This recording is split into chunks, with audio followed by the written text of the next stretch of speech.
Magandang umaga ho. Tuloy pa rin ang mga balita namin ngayong Lunes. Ako si Weng. Ako si Buddy. Unahin natin ang Maynila. Dead on the spot ang isang jeepney driver na ang pangalan ay si Johnny Tunak, 38 anyos at taga Malinta, Valenzuela.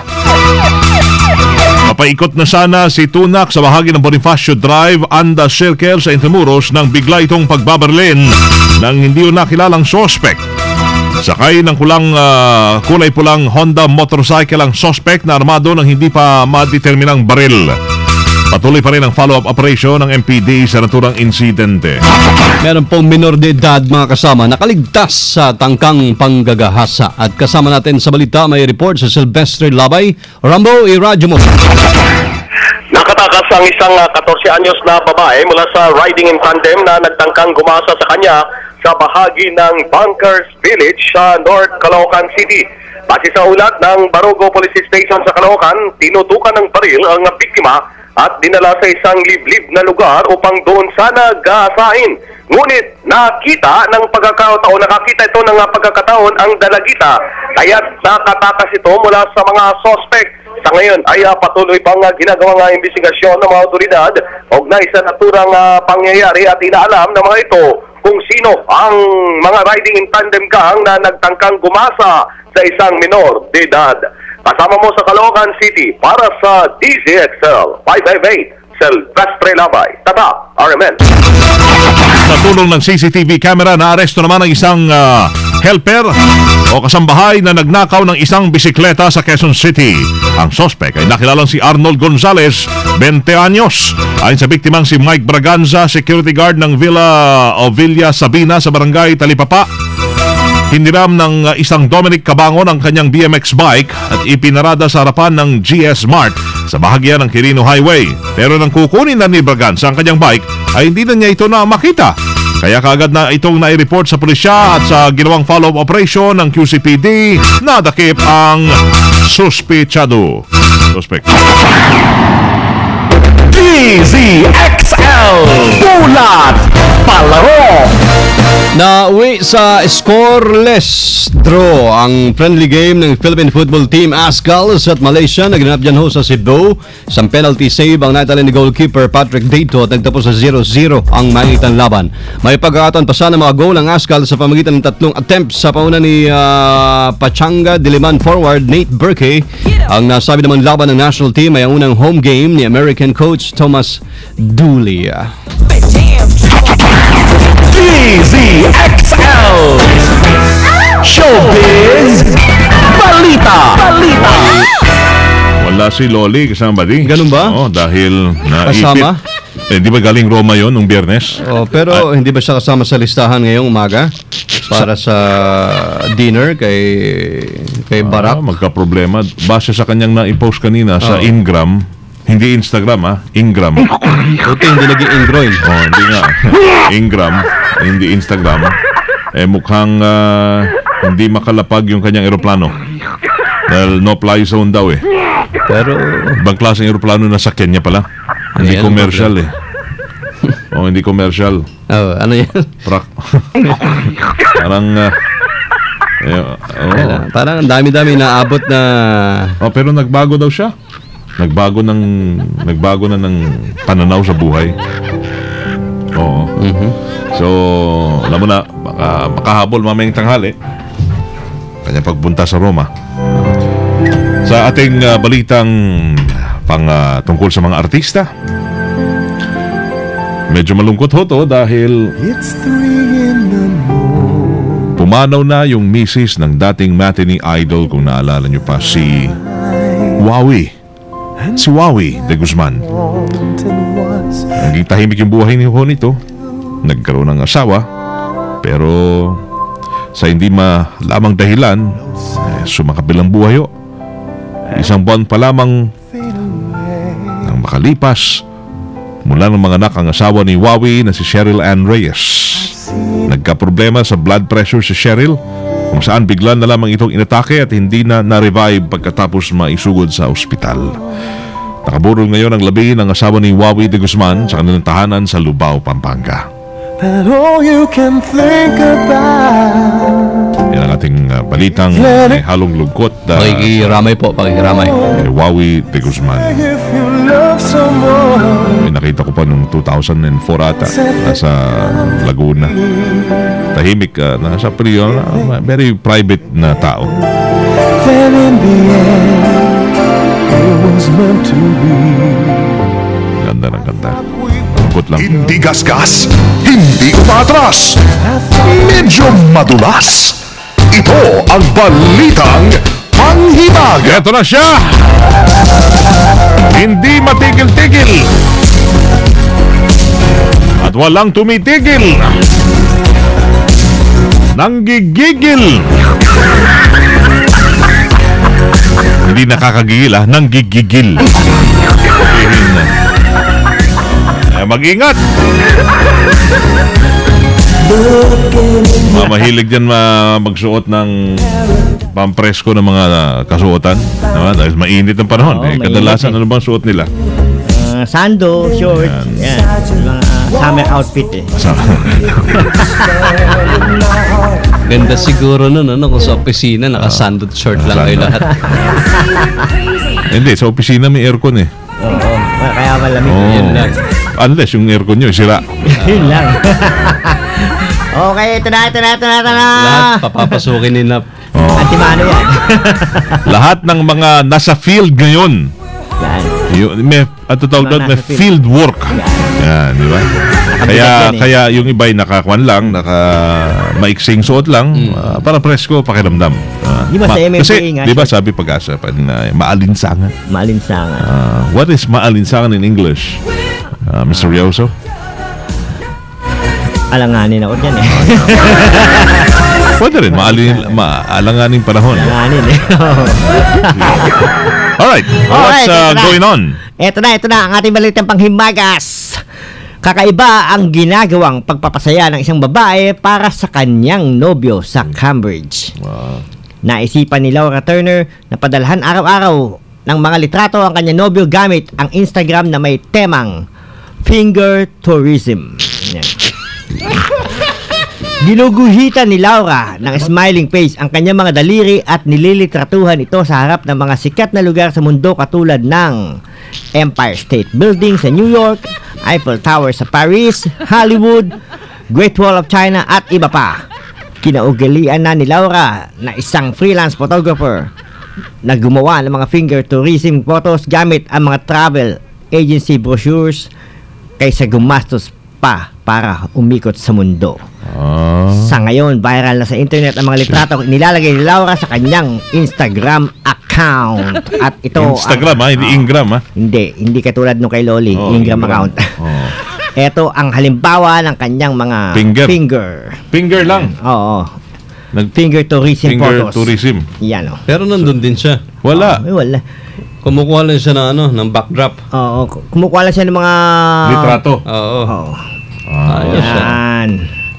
Yung mga litrato ba, tapos nilalagay niya lang yung kanyang finger, yan. Akala ko naman nagpupunta siya talaga. Hindi magastos daw Papauso siya, no? Yan, yung mga travel agency brochures lang ginagamit nilalagyan niya. Ayan. Sa likod background, di ba? Magaya nga mamaya. Pauso ka rin. Pauso rin tayo mamaya. Pauso rin nga. Paa naman, paa. Paa naman. Kunyari, nandun din ako sa lugar na yun. Paa, ha? Paa lang, ha? Oo nga, magastos. Si Ellen, papauso rin daw. Noo. Hindi. Buhok. Buhok naman yun. Good morning nga pala, bebe. Yan, nakita mo. Gagayahin ko rin yan para maging viral din ako. Cute naman, di ba? Oo, maganda naman. Sa aming Ingram account naman ni Loli. Kanya-kanyang style lang yan. Walang pasagan ng trip. Yan po ang ating balita panghimagas sa inyo ngayong umaga ni Mr. Yoso. Good morning! DZXL Ulat Trapiko. It's the Traffic Monday. From the outside, let's welcome inside. Obama ang unang pagbisita. Mali ako. Sorry. Tama naman, pare. Hindi, mali na pinto. Unang Ako nga naman. Oo. Pero hindi to si Obama, ha? Si Sylvester to, ha? Hi, Mr. Sylvester Labay, good morning to you, sir. Welcome on air. Well, good morning to you, Weng and Buddy. Yeah. Thank you. It's your first visit here on this week? Yes? Yes. Yes. So, what can you say about the traffic situation in Manila? Well, the traffic situation here in Manila as of now, vehicle moving from in front of Station 10, moving slowly until you reach in front of POEA. After the POEA, vehicles moving moderately towards to Makati, southbound, while the opposite lane going to Monumento, vehicle moving continuously until you reach in front of Aurora Boulevard and EDSA. Then after EDSA, moving vehicle continuously, but the problem is the traffic enforcer is not around here. Because probably they are doing... They are doing busy. Yes. Something we cannot know what they are doing, why they are busy. Oh. All right. All right. So, how was... I don't know. You know, But, you know, there are days when you just feel like you just don't know anything. yes. You feel that? You experience that? As a, Sometimes, yes, I feel that sometimes that we cannot explain Oh. the happening, that the climate, sometimes like that. Oh. Then I can see the sun. The sun looking at me. And you looking at the sun? yeah. I'm looking at the sun. You are staring with each other. All right. Yeah. Yes. Very how you know how Monday is really Monday. Yes. You know. Okay. So let's get to the point, Mr. Silvestre Labay, Yeah. and let's check out and what do we have for them in the morning of a Monday. And What can you say about the new Saints, Mr. Silvestre? we cannot know that there is that a coincidence that we have two saints. Saints? No, Saints, not sins. Saints. Saints, yeah. Yes. Pope John Paul II and Pope John Paul the 23rd. No, there's no Paul in the second John. They're just John. 23rd. Yeah, John. 23rd. I stand corrected because Alright. because I'm standing here in front Okay. in the head. All right. So, can you become a saint? Do you want to be a saint also? It's very hard to be become a saint. Saint. Saint, because you It's, are you full of sins? Huh? Maybe, but Maybe. I confess my sin. But I guess you're happy also You're happy? Yes, Yes. because more sins now can be accommodated. Yeah. Oh, really? See? Additional two How saints. do you know? Oh, Maybe we can say that na. Maybe it's our sin also. you think you can give them tips on how to become a saint? First, you have generous to your friends, people, and giving, and you help that if you have if they feel that they are sad, so you need your presence. That is very important. May I just add, Your Honor, Yeah. Janet Lim Napoles could be one strong contender for Whoa. being a saint. Saint? You know why? Why? Because she performed a lot of miracles.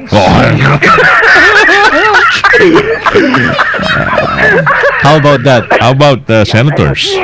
Senators also. They are. Congressman perform a lot of miracles. That is one criteria to become a saint. And- You have a perform a miracle. Oh. Then the senators also, because they never committed any sin. See?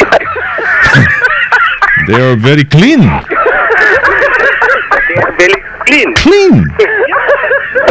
From the inside.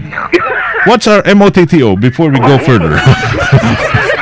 My MOTTO or Motto. motto, my friend Wang and Buddy, Thank you. we don't have to wait for something nice to happen to us. But we can be aggressive and do something nice to ourselves. Okay. As if you're saying, don't wait for things to happen. Make things happen. Is that it? Everything happens for a purpose. Yes.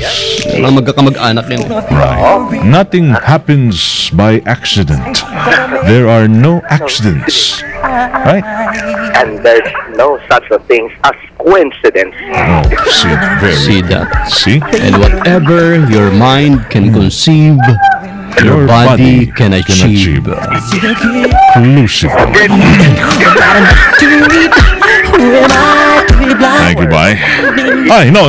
Wait, we're closing with our MOTTO mo, Koto. Hindi lang, ha? Sorry. I almost forgot. In Tagalog, Yes. Hindi pa pala tapos. Tagalog, yes. For those, Juan de la Cruz, Yeah. did not understand English.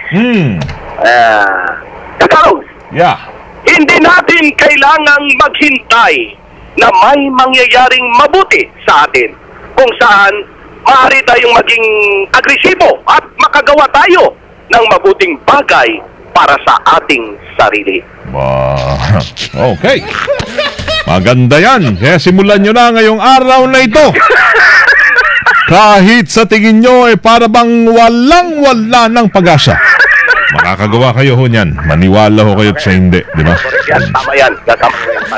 Ang ating Koto naman, Rambo, ay ganito. Ang Koto. Roses are red. Violets are... No, hindi ito. Dali lang. Bitin ito, bitin. Dali. Ang ating Koto ay... Balang araw. Darating din ang araw. Mapapasa akin rin yang katawan mo. Ba? Sino may sabi niyan? Ang sementeryo.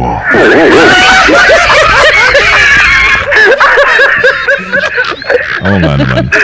Oo naman. Diba? Lahat. Totoo. Lamang, alam nyo kung sino may sabi nun. Ay. Eto na! Nanawagan ho si Cardinal Tagle ng mga manok. Para maging santo, ha? Ay, baka gusto niyo maging manok ni San Pedro. May 2 bago. Diba? Rambo? Ano? Plano mo ba yun? Oo. Gusto mo rin? Hindi, maging santo. Oh, hindi. Manok.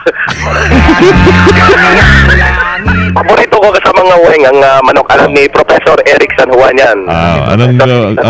Anong paborito mo sa manok? Tinola, prito, adobo. Tinola ang paborito ko. Tinola. Ayan. Tinola ang manok. Si Prof. Eric, mahilig ata sa adobo. Sorry. Alright. Sa hita ng manok. Ha? Hita? Hita ng manok. Manok, ha? Sige. Sige, bye. Ingat kayo sa pagkakain nyo ng manok, ha? Makolesterol din yun. Galing na yung balat. Sige. Okay. White meat. Okay. Thank you, bye. Thank you, bye. And good morning to you and welcome to the Philippines. Welcome to the Philippines. Kasama mo sa kahabaan ng EDSA Silvestre. La la la la la la la la la la la la la la. Troy, tatak, RMN. Alam ko, laway na, no? Laway. Yan pala. La. Layas. Thank you. Diretso mga naglalagablab ng mga balitang tatakaramin ang inyong napakinggan dito lamang sa DZXL 558. Ngayon pong umaga ito ng Lunes, April 20, 2014. Magpakasanto na ho kayo, ha? Isa lang ang, bago kayong mga maging santo, mamamatay ho muna.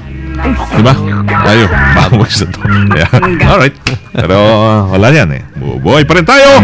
Thank you, Lord, for another day. Sama nyo, Servisyo Publico from the City of Sambo. Diesel Springbo Hermano, Weng de la Peña. From the province of Occidental Mindoro, mabuhay. Ako si Buddy Oberas. Kami ho ay Tatak RMN. Naglalagablab na mga balita. Sumayin niyo ang 15 minutong kalipunan ng mga pinakahuling kaganapan sa Kalakhang, Maynila, sa ating bansa at saan mang dako ng mundo. Naglalagablag! Dito lamang sa